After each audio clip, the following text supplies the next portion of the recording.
این حدیث ابن عباس رضی الله عنه از رسول صلی الله علیه و سلم روایت میکنه که بدون اگر تمام امت جمع شوند که به تو نفع برسانه، این هم تقدیر است. نمیتوانند مگر آنچه را که خداوند برای تو مقرر کرده باشه. اگر در تقدیرت باشه همه مردم، تمام مردم جمع شوند، مردم عالم اگر یگان بعدی رسیدن نباشه نمیتونن، در تقدیرت نباشه. و اگر جمع شوند برای اینکه بر تو ضرر برسانند و تو ضرر رسانیدن، یعنی نه نفع رسونده میتونن مردم، نه ضرر رسونده میتونن، مگر که به تقدیر خدا، چیزی که خدا تقدیر کرده باشه برای نفع ضرر تو، همش یا وابسته به تقدیر پروردگارن.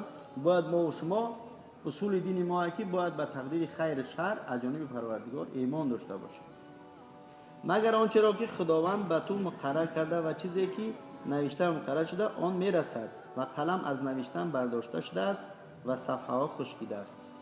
و مذهب سلف و خلف این است که اگر کسی به این امور طوری جزم و یقین تصدیق کند، اون مسلمان حقیقی بوده و در اسلامیت او شک تردید نیست.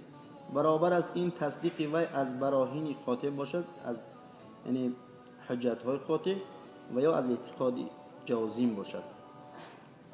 و تعدادی 70 نفر از تابعین، امامان، مسلمین، سلف و دانشمندان ممالک اسلامی همه اتفاق و اجماع کردند که روش و طریقه که حضرت رسول صلی الله علیه وسلم وفات یافته این بود که رضا به قضا و قدر خداوندی، تسلیم به اوامر وی، به امرهای خدا، صبر در برابر حکم وی، متابعت امرهای خدا، اجتناب از نواهی یعنی از کارهای بیهوده، اخلاص برای خدا، ایمان به تقدیر نیکی و بدی، ترک مجادله و ریاکاری در امور دین، محض بر موزه جهاد کردن با خلیفه و امامی که فاجر باشد یا نیکوکار، و نماز جنازه بر کسی که اهل قبله باشد. ایمان عبارت از قول و عمل، نیت است، به اطاعت خداوندی و تقویت می شود و به معصیت و نافرمانی ناقص می شود، یعنی کم و زیاد می شود. و کلام خداوندی غیر مخلوق بوده توسط حضرت جبرائیل علیه السلام به حضرت رسول صلی الله علیه وسلم نازل شده است.